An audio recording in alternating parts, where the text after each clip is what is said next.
Welcome everyone, this is Fabio Carversan. I'm the Global VP for Innovation from Stefanini Group. And I have here with me the pleasure to talk with Geanderson Machado, or Jim, our Lead Research and Development Scientist for Stefanini. Welcome to another StefTalk.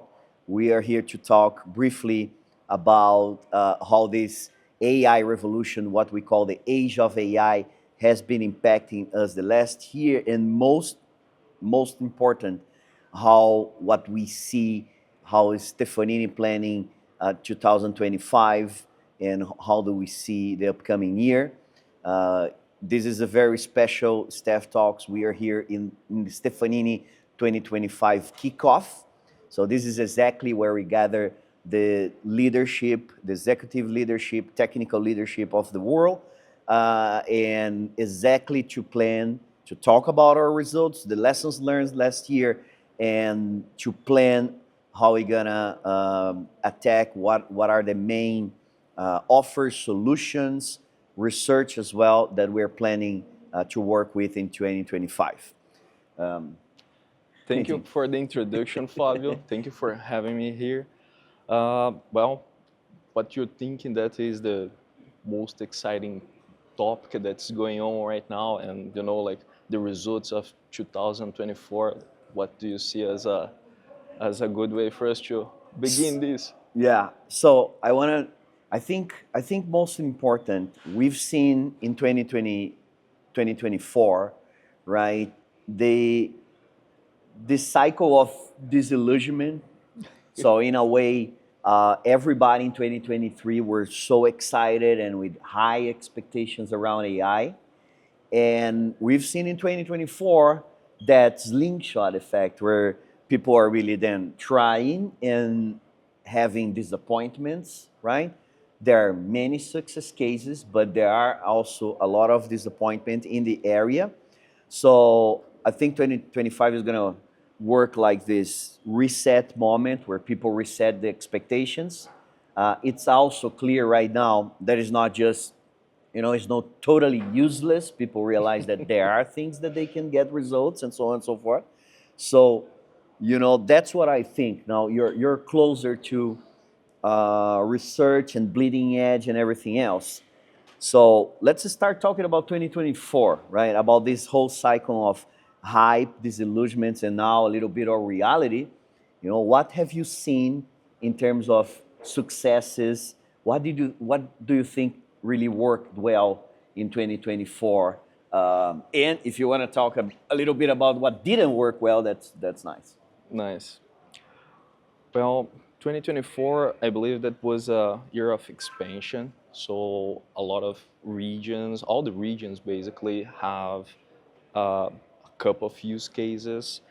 The software development is what I would say the biggest success that we have right now. And we are leveraging that everywhere. All the regions, we have some specific cases. We have banks, all the regions, and lots of industries as well. And that, I would say, that's the hot topic. And last year there were a lot of people like kind of worry if like of developers if they would lose their jobs, or what their job would look like in this new era. And the reality is that they are doing a pretty good job on leveraging the tools. AGI is, I believe that it's been a while that we are listening that AGI is right on the corner, right? But that's a far away corner because it haven't arrived yet. So I would say that one of the big success and mainstream cases are the cases on software development, documentation, tasks, code migration, modernization of application is being one way that our clients have collect the benefits of AI. And well, what didn't work well? That's a good question. That was a tricky question, Yeah. so I can answer myself, but following up on your answer. So I'm glad you mentioned the developers, because I was ready to jump and ask if the profession was gonna die, and you already said that's not the case, right? I only see the demand for developers growing. Growing up. So anyway, that's good. So I'm gonna talk a little bit of my opinion about what didn't work, jumping on your AGI comment that I think it's important, right? So this is exactly what I was talking about. In between people thinking that AGI is here and then nobody's gonna do anything, we won't need workers anymore. Yep. And people believing that AI is worth nothing and there's nothing we can do, we still believe in a more centered position, in a more balanced position, saying, no, we actually think there's a lot of value here. There's a lot of problems that it can solve, like the development problems you mentioned. But still there's human in the loop. There's people, it's really augmenting people and so on and so forth. So that's always been our position, and I think it's working really well. I think where it's really failing, it's when people are really thinking more alongside of the generic solutions, believing that you can plug any sort of solutions, ChatGPT, Copilot, or whatever, in their corporate systems, and without any, It's done. without any fine tuning, without any specific development to create some custom solution to tackle specific business problems, just plug and play. That's not working well. I agree 100%, and that's where we are seeing a lot of frustration of people. Like, oh, I have Copilot, and you know what? AI is not that great. Yeah. Whenever we get I believe that that's the approach of Stefanini, right? Trying to find the pain on a specific use case, somewhere where people can taste success, right?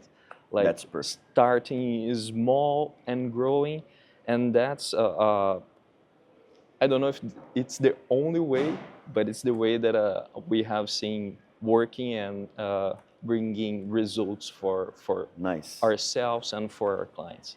Hey, enough about the past. Let's talk a little bit about the future, right? Every week, every day, we have new podcasts and blogs and tweets and whatever, saying, I don't know, the LLMs are dead, there's the new thing, or, it's crazy, right? What do you see amongst all that noise? What do you see the trends for this year that we are looking to work on research, look as always to evaluate what the market or the academic institutions or the research institutes are working on, that we're looking to evaluate, to test, and to embed in our solutions and offers, if that makes sense? I think that the one point start must be the voice models, right? The real-time voice models. That is, in my opinion, a big revolution in terms of the available AI that we have right now. The way that you interact, the way that they answer, they kind of sound human. They can put some intonations. Sometimes it looks like some feelings in their voices. Just looks like that. Just Okay. yeah. Well, I hope. Yeah, I hope. I hope that it just looks. Treat them well, just in case. Yeah. Should be in the safe side, right? Yeah. That for me is one big thing, and we already started this journey whenever it was available. We already have a couple of things going on, and the second that we are exploring right now, but it's tricky, let's say. I would say that is the reasoning models. The reasoning models, I see a lot of potential in that. The capability for software development is wonderful. There were some things, I run some experiments, like some code that I was doing with GPT-4. and like 5, 6 interactions to get in the right place. But with O1, you can get it, 1, 2 interactions, and that's it. Uh, that's amazing in that point for software development. But whenever like you are talking with it, sometimes you have like the impression that it's thinking too much, like GPT-4, you just ask something and it goes in the simpler way. And the O1, the challenge is sometimes you want just a simple thing, but it thinks too much and goes too far, and ended up doing something, the thing that you are not looking for. So you bring voice and reason, and I think those are great topics, especially now with all this hype around O3, but we still, nobody has their hands on it yet, right? What about the whole hype around agentic AI? True or false? Agentic AI. True. I think it's true.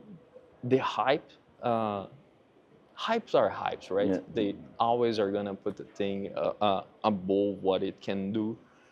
But I believe that in the way that we are going, enabling those systems to, operate in our environment, in our virtual environment, to enable them tools, to do them, to put them to execute specific tasks.